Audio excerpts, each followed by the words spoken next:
Instead of having effective conflict, what people do, they start to hide their own feelings and they do not speak their truth.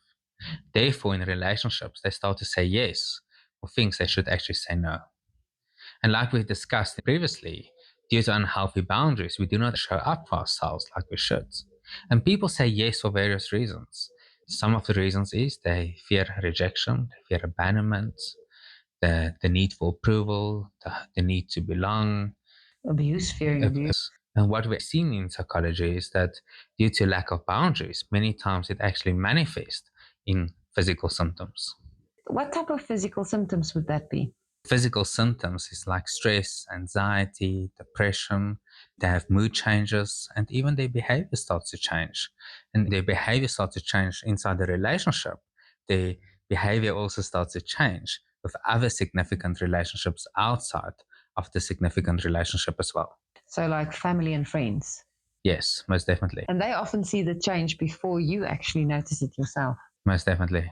What we also see, which is quite interesting, which go hands in hand with physical symptoms, is that people get so attached to fantasy and expectation of what a relationship should be and how it should be. And if this fantasy and expectation is not met, they experience disappointment. So they're hopeful. They're very hopeful, and that's exactly what hope does. Now that hope, I'm doing this, I'm sacrificing myself, something is going to change. And if nothing changes, that hope becomes hopelessness. Oh, and over time, people can fall into a resignation then. Because initially there's a lot of effort that goes into trying to adapt and adjust in the hope that things will change. Yes. And when they don't, and you fall into complacency, when you're hopeless. It all started with sacrificing boundaries. Definitely, yeah. I do believe that actually every individual has a truth within themselves. And your truth is maybe different from my truth. But if we can't live our own truth inside the relationship context, now it actually becomes like I cannot be vulnerable. It becomes quite destructive because I'm not authentic. I'm not real.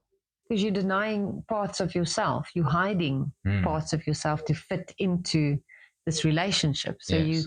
you fitting in, but not true to yourself, sacrificing that part of you.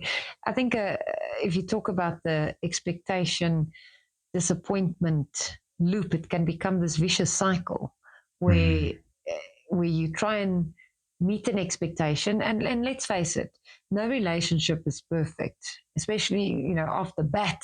You might think this is the perfect relationship when you're all in love and what have you, but there will be a element of work in it to grow it and grow this relationship. So that's not what we're talking about here. Is when you're actually projecting a fantasy onto, which is also very common. We all have done it before. We're so excited about this that you have this picture of what this relationship can be. And then you want it to be that. And you're not necessarily seeing red flags or compatibility challenges, but you're trying to fit into the picture that you hold of this relationship. So the expectation that you have. And now it's not met. So now you adapt your behavior. So, and then try again and you disappointed. So now we go back to the expectation, try something else, adapt our behavior, disappointed. And this loop just keeps... Vicious cycle. Yeah, vicious cycle. I think a good example is, say for instance, I am a health-orientated person, and eating healthy and training regularly is important to me. I value my sleep to fit into a healthy lifestyle. And now I'm dating a person that is quite a socialite.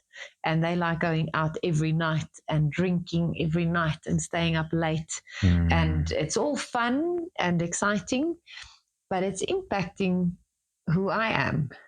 So now if I have this expectation that this relationship will mold into what I want and this person will change to fit into a healthier, in my opinion, lifestyle, I might be scared to, or I might sacrifice and say, okay, go out every night.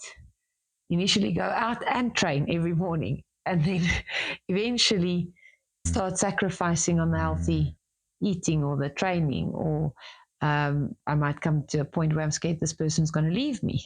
And out of fear that they might reject or leave or call it quits in the relationship, I say, yes, let's go out tonight. I say, yes, let's drink. I say, yes, instead of I want to go home now, yes, to staying later. And then 2 o'clock, yes, to one more. And eventually you completely lose yourself and what is important to yourself. Then you're not true to yourself anymore. Yeah.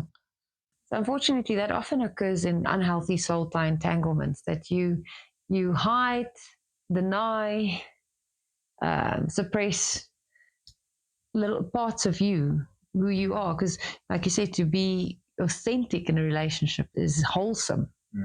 And if you keep denying parts of yourself, you lose more and more of yourself slowly over time. But the sad part is you also don't get your needs met. You have an expectation and a hope that it does, but it's a lose-lose. You lose yourself and you don't get what you really desire. Thank you for listening. And if this resonated with you and you would like to learn more about smart relationships, like and subscribe and look out for more videos on relationships. I must have caught you at a bad time.